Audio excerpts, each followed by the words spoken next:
Hello everyone, welcome back to channel Suptech Bangla YouTube চ্যানেলে আপনাদের সকলকে অনেক অনেক স্বাগতম। বন্ধুরা, আজকের ভিডিও থাম্বনেল এবং টাইটেল দেখে আশা করি আপনারা বিষয়টা বুঝে গেছেন। হ্যাঁ বন্ধুরা, আমরা প্রধানমন্ত্রী শ্রমযোগী মানধন যোজনার সম্পর্কে আজকে বিস্তারিত আলোচনা করতে চলেছি। বেসিক্যালি এটা একটা পেনশন স্কিম যেখানে আপনাদের 60 বছরের পরে আপনাদের 3000 টাকা করে দেওয়া হবে। তার জন্য কিভাবে অ্যাপ্লাই করতে হবে এবং কি কি আপনাদের কন্ট্রিবিউট থাকবে সেই বিষয়টা নিয়ে আমরা আলোচনা করব। তো চলুন আর দেরি না করে আমরা ভিডিওটা শুরু করব। তবে তার আগে আপনাদের বলে দিই, মাসে জমাতে হবে কেবলমাত্র 55 টাকা থেকে, এবং আপনার বয়সের হিসেবে কিন্তু স্ল্যাবটা আলাদা, যেটা আমি ভিডিওতে শো করব। তো এটা হলো প্রধানমন্ত্রী শ্রমযোগী মানধন যোজনা। এটি হলো সমাজ কল্যাণ প্রকল্প যা ভারত সরকারের শ্রম ও কর্মসংস্থান মন্ত্রক দ্বারা 2019 সালের ফেব্রুয়ারি থেকে কিন্তু এটা চালু করা হয়েছিল এবং এখন অবধি এটা ভালো পরিমাণ চালু রয়েছে। তো আপনি সেখানে সরকারি ওয়েবসাইটে গেলে সেখানে কিন্তু দেখে নিতে পারবেন অলরেডি কতজন অলরেডি অ্যাপ্লাই করেছেন, যেখানে সংখ্যাটা আপনার এই মুহূর্তে একদম স্ক্রিনেই দেখতে পাচ্ছেন, এবং এলিজিবিলিটি ক্রাইটেরিয়া, ফিচার্স, সমস্ত ডিটেলসটা এখানে পেয়ে যাবেন। তবে আপনাদের জন্য একটা আমি পিডিএফ রেডি করছি সম্পূর্ণ বাংলাতে, আপনাদের দেখতে বুঝতে সুবিধা হবে। তো এটি হলো একটি মাসিক পেনশন স্কিম যার প্রধান উদ্দেশ্য হলো অসংগঠিত কর্মীদের বয়স বৃদ্ধি হলে অর্থাৎ 60 বছরের ঊর্ধ্বে আর্থিক সুরক্ষা এবং সামাজিক নিরাপত্তা প্রদান করা হবে। এই প্রকল্পটি লাইফ ইন্স্যুরেন্স কর্পোরেশন অর্থাৎ এলআইসির মতন সংস্থা এবং সিএসসির মতন সংস্থা, যেটা ই গভর্নেন্স সার্ভিসেস ইন্ডিয়া লিমিটেডের পক্ষ থেকে কিন্তু বাস্তবায়িত করা হয়। তো এখানে আপনাদের একটা শর্ট ডিটেলস বলে দিই যে এই প্রকল্পের অধীনে গৃহভিত্তিক কর্মী, শ্রমিক যারা রয়েছে, গৃহভিত্তিক শ্রমিক, রাস্তার বিক্রেতা, মিড ডে মিল কর্মী, হেড লোডার্স বা মাথায় বোঝা বহনকারী, ইটভাটার শ্রমিক, মুচি নোংরা বাছাইকারী গৃহকর্মী, ধোপা, রিক্সা চালক, এই সমস্ত যাদের মান্থলি আয় 15,000 টাকার মধ্যে, এরূপ সর্বনিম্ন 18 থেকে 40 বছরের মধ্যে বয়স হলে কিন্তু তারা আবেদন করতে পারবে। সর্বনিম্ন 15,000 টাকা, বিষয়টা বলে দিই, যাদের মাসিক আয় 15,000 টাকা যদি ইনকাম থাকে তারাই, এবং বেশি ইনকাম থাকলে পারবেন না। ঠিক আছে, প্রতি মাসে অল্প পরিমাণে অবদান রাখতে পারবেন এবং সমপরিমাণ অ্যামাউন্ট কিন্তু সরকার আপনাকে অবদান করবে, এবং ফলস্বরূপ সুবিধাভোগী 60 বছর বয়সের পর 3,000 টাকা কমপক্ষে পাবে, এবং সেটার বেশি হতে পারে, তবে সেটা আপনার কি পরিমাণ অ্যামাউন্ট জমেছে সেটার উপর ডিপেন্ড করবে। তো এই ক্ষেত্রে বলে রাখি, 18 বছর বয়স হলে কিন্তু তারা পাবে প্রত্যেক মাসে 55 টাকা করে জমা দিতে পারবে। ঠিক আছে, এবং সেই একই দিনে একই সময় সরকারও আপনাকে সেই 55 টাকাই আপনার অ্যাকাউন্টে দেবে। তার মানে আপনি দিচ্ছেন 55 টাকা এবং আপনার অ্যাকাউন্টে জমা পড়ছে 110 টাকা। ঠিক আছে, এভাবে প্রত্যেক মাসে এইভাবে কিন্তু ক্যালকুলেশনটা হবে, এবং 60 বছর পরে আপনার মিনিমাম আপনার 3,000 টাকা কিন্তু মান্থলি পেনশন হবে। তো এই যোজনার অধীনে তারাই কিন্তু সুবিধা পাবেন যারা, অর্থাৎ তারা সুবিধা পাবেন না। কারা কারা পাবেন না সেটা বলে দিই। প্রথমে যারা আয়কর দাতা রয়েছেন, অর্থাৎ যারা ট্যাক্স প্রদান করে, ট্যাক্স দেয়, অর্থাৎ ট্যাক্স ফাইল রয়েছে, তারা পারবেন না। ঠিক আছে, এবং যাদের নিউ পেনশন স্কিম অর্থাৎ এনপিএস কিংবা ইএসআইসি অর্থাৎ এমপ্লয়িজ স্টেট ইন্স্যুরেন্স কর্পোরেশন, এছাড়া EPFO employees private fund organisation এর সদস্য যদি থেকে থাকে তাহলে কিন্তু তারা আবেদন করতে পারবে না। তো বর্তমানে সারা দেশে 45 লক্ষেরও বেশি মানুষ কিন্তু এই যোজনার অন্তর্ভুক্ত অলরেডি হয়ে গেছেন। তো চলুন আর দেরি না করে আমরা ভিডিওটা শুরু করব। তো ভিডিও শুরুর আরো আগে আর বেশ কিছু হেডলাইন নিয়ে আপনাদের আলোচনা করবো, যে এই হেডলাইনগুলো আজকে এই ভিডিওতে কভার করব। তো এই প্রধানমন্ত্রী শ্রমযোগী মানধন যোজনার এই স্কিমের উদ্দেশ্য কি, এবং এখান থেকে আপনি কি সুবিধা পাবেন, এবং এখানে কি যোগ্যতা রয়েছে, কারা কারা আবেদন করতে পারবেন, অনলাইন অফলাইন দুই রকম ভাবে আবেদন হয়, কিভাবে আবেদন প্রসেসটা হবে সেটা আপনাদের জানাবো, এবং পেনশনের মিনিমাম তো আপনাদের বলে দিলাম 3,000 টাকা মিনিমাম, এবং ঊর্ধ্বের কোনো সীমা নেই, আপনার অ্যামাউন্ট যে পরিমাণ জমবে সেই হিসেবে আপনি পেনশনটা পাবেন। তো এই যোজনার যোগ্য কারা কারা রয়েছেন সেটাও বলে দিয়েছি, তবে সেই বিষয়ে আরো বিস্তারিত আলোচনা থাকবে।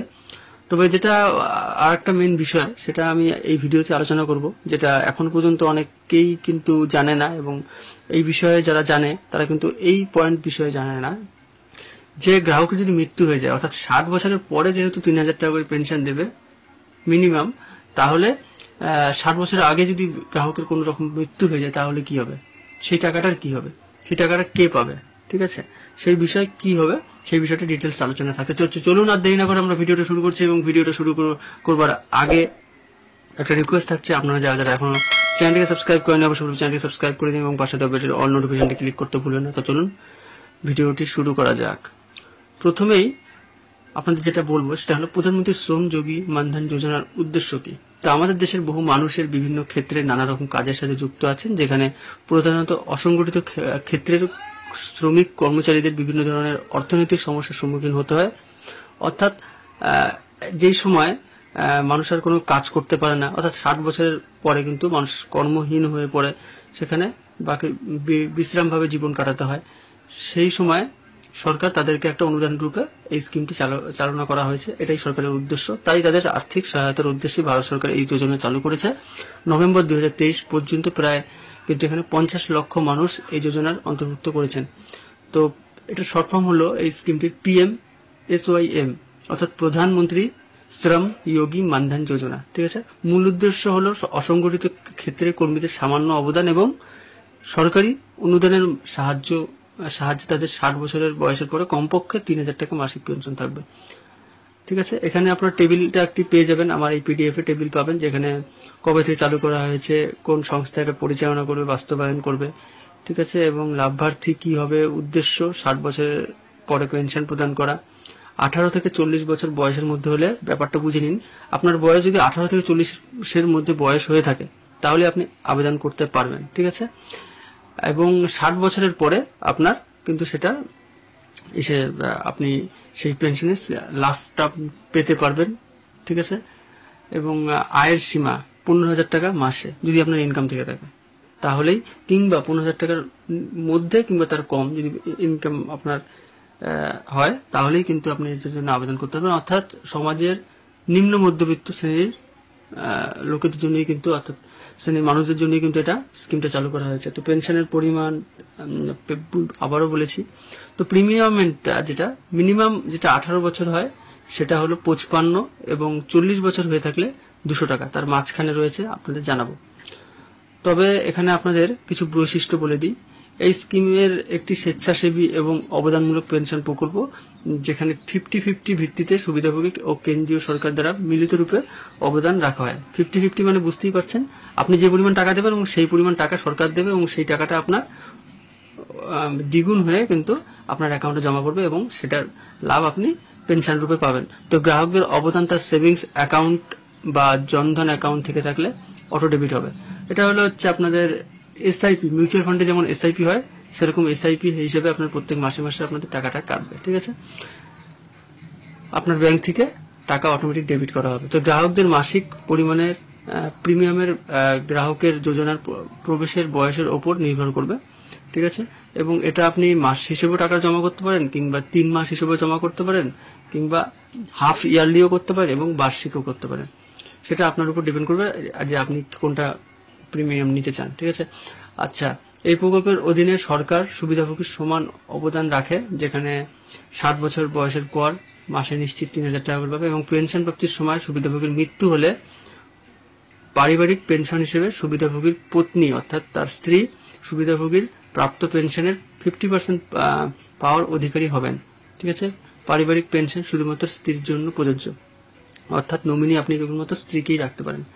যদি কোনো সুবিধাভোগী নিয়মিত অবদান রাখেন কিন্তু 60 বছর বয়সের আগেই তার মৃত্যু হয়, তবে তার পত্নী বা পতি, অর্থাৎ স্ত্রী কিংবা স্বামী নিয়মিত যদি অবদান প্রদানের মাধ্যমে এই যোজনা চালু রাখতে পারেন, অথবা সুদ সহ সম্পূর্ণ অবদান উত্তোলন করে এই যোজনার থেকে প্রস্থান করতে পারেন। এখানে আপনাদের বুঝিয়ে দিই, যেই অ্যাকাউন্ট হোল্ডার এটা আবেদন করেছেন, ঠিক আছে, তার মৃত্যু যদি 60 বছরের আগেই হয়ে যায়, তাহলে সেই টাকাটা, অর্থাৎ সেই পেনশনটা লাগু হবে তার স্ত্রীর ক্ষেত্রে, কিংবা স্ত্রী যদি অ্যাপ্লাই করে তার হাজবেন্ডের ক্ষেত্রে অ্যাপ্লাই হবে। প্রত্যেক মাসে পেনশনটা তিনি পাবেন, অর্থাৎ তার নমিনি পাবে।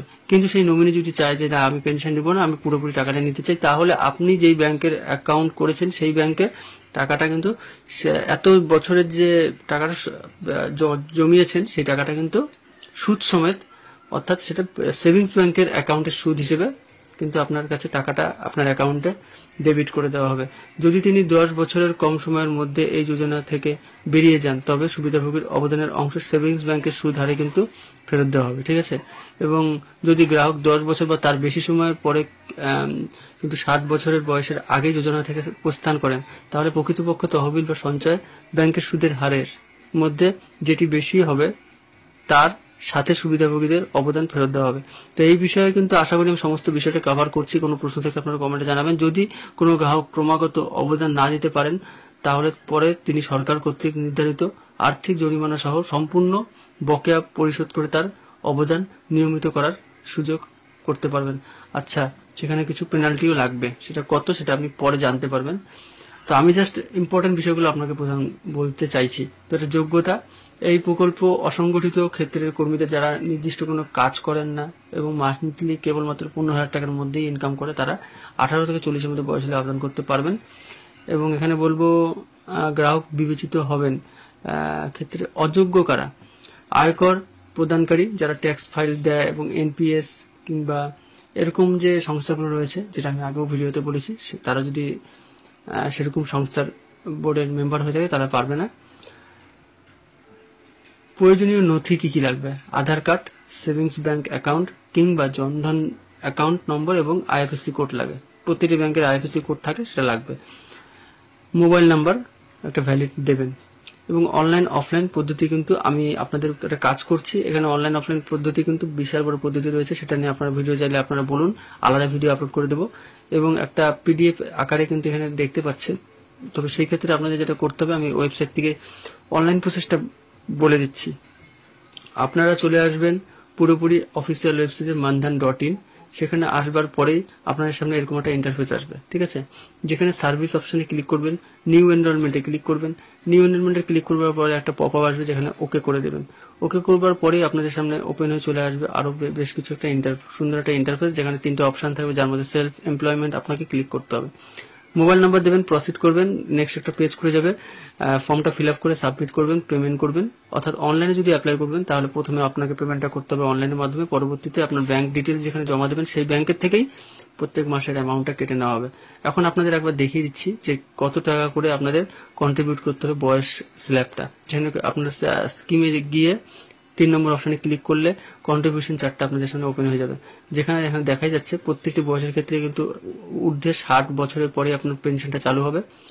এবং এন্ট্রি এজ 18, 19, 20, অর্থাৎ 18 বছর বয়স হয়ে থাকলে 55 টাকা আপনাকে দিতে হবে এবং সরকার দেবে 55, আপনার অ্যাকাউন্টে জমা পড়বে 110 টাকা। 19 বছর বয়স হয়ে থাকলে 58 টাকা আপনাকে দিতে হবে এবং সরকার সেই সেম পরিমাণ অ্যামাউন্ট দেবে 58, আপনার খাতায় জমা পড়বে 116 টাকা। তো এভাবে বয়সটা দেখবেন আপনার বয়স কত সেই হিসাবে, ঠিক আছে। যদি 30 বছর বয়স হয়ে থাকে এবং তখন আপনি অ্যাপ্লাই করতে চান তাহলে 105 টাকা জমা করতে হবে। যদি 29 বছর বয়স হয়ে থাকে তাহলে 100 টাকা জমা করতে হবে, ঠিক আছে। এবং তার ডবল টাকা আপনার অ্যাকাউন্টে কিন্তু জমা পড়বে, কেননা সরকার সেম পরিমাণ অ্যামাউন্ট আপনাকে কন্ট্রিবিউট করবে। এরকম 40 বছর বয়স যদি হয়ে থাকে তাহলে 200 টাকা আপনাকে প্রত্যেক মাসে জমা করতে হবে এবং 200 টাকা সরকার দেবে, আপনার অ্যাকাউন্টে 400 টাকা জমা করবে। এই স্ল্যাবটা আমি ভিডিও ডেসক্রিপশনে দিয়ে দেবো, সেখান থেকে একবার দেখে নেবেন, ঠিক আছে। তো এই হলো বিষয়। অ্যাপ্লিকেশন প্রসিডিওরটা নিয়ে আমি আলোচনা করছি না, সেটা নিয়ে আলোচনা করলে ভিডিও ডিউরেশন অনেকটাই বড় হয়ে যাবে। তো যে সমস্ত প্রশ্ন আপনাদের এখন যেটা আসবে সেটা আরেকবার আপনি বলে দিই, সেটা হলো পেনশন শুরু হওয়ার আগে যদি গ্রাহকের মৃত্যু হয়ে যায় তাহলে কি হবে, এই বিষয়টা আমি ক্লিয়ার করে দিচ্ছি। যদি গ্রাহক এই স্কিমের হয়ে যদি নিয়মিত অবদান রাখেন, অর্থাৎ প্রত্যেক মাসে মাসেই যদি অ্যাপ্লাই করে থাকেন এবং পেনশন শুরুর আগেই মানে 60 বছরের আগেই পেনশন যে পাবে তার যদি মৃত্যু হয়ে যায় তবে তার পত্নী পরবর্তী সময়ে নিয়মিত অবদানের মাধ্যমে এই পেনশন অধিকারী হবেন, ঠিক আছে। অর্থাৎ প্রত্যেক মাসে তার স্ত্রীকেও সেম পরিমাণ টাকা কিন্তু জমা করতে হবে, তাহলেই সে 60 বছরের পরে তার পত্নী টাকাটা পাবেন, ঠিক আছে। এবং অবদানের মেয়াদ শেষ হলে পত্নী মাসিক 3000 টাকা পেনশন পাবেন। অন্যথা স্বামী বা স্ত্রী চাইলে সদস্যের অবদানের পরিমাণ মনোনীত ব্যক্তিকে সেভিংস ব্যাংকের সুদ হারে ফেরত দিতে পারে। অর্থাৎ 10 বছরের মধ্যে যদি সেই অর্থাৎ যে অ্যাপ্লাই করেছেন তার বয়সের আগে যদি পেনশন শুরুর আগে যদি তিনি মারা যান, ঠিক আছে, তাহলে তার পত্নী সেই স্কিমের অবদানটা পাবেন। তবে সেই পত্নী যদি চায় যে না আমি সেটা পেনশন রূপে নিতে চাই না, আমি একবারে টাকাটা চাই, সেটাও করতে পারে। তবে সেটা যদি 10 বছরের মধ্যে করে থাকে তাহলে সেভিংস ব্যাংকের যে সুদ হয় সেই সুদের হারে আপনার সম্পূর্ণ টাকা আপনাকে দিয়ে দেওয়া হবে, কিংবা সেটা 10 বছরের ঊর্ধ্বে হলে সেখানে আরো কিছু টাকা অ্যাড হবে, সেটা সময় সাপেক্ষ, বলা মুশকিল, এখানে এইভাবে বলা যাবে না, ঠিক আছে। তো সেভাবে আপনাকে টাকাটা কিন্তু আপনি একবারেও রিটার্ন নিতে পারেন। এবং অবদানের টাকা কিভাবে দেওয়া হয়, এটা হলো অটো ডেবিট পদ্ধতি রয়েছে। আপনার ব্যাংক থেকে অটোমেটিক টাকা কেটে নেওয়া হবে প্রত্যেক মাস থেকে, যেটা আপনি প্রত্যেক মাসও 55 টাকা করে দিতে পারেন। মানে আপনার যেটা অ্যামাউন্ট হবে সেটা 55 টাকা করে হোক বা 100 টাকা কিংবা 200 টাকাই হোক, প্রত্যেক মাসও দিতে পারেন। সেটা আবার 3 মাস হিসেবে দিতে পারেন, আবার হাফ ইয়ারলিও দিতে পারেন, ঠিক আছে, 6 মাসে, এবং 1 বছরও দিতে পারেন। যেটা আপনি সিলেক্ট করবেন সেই হিসেবে আপনারা কিন্তু আপনার অ্যাকাউন্ট থেকে কেটে নেওয়া হবে।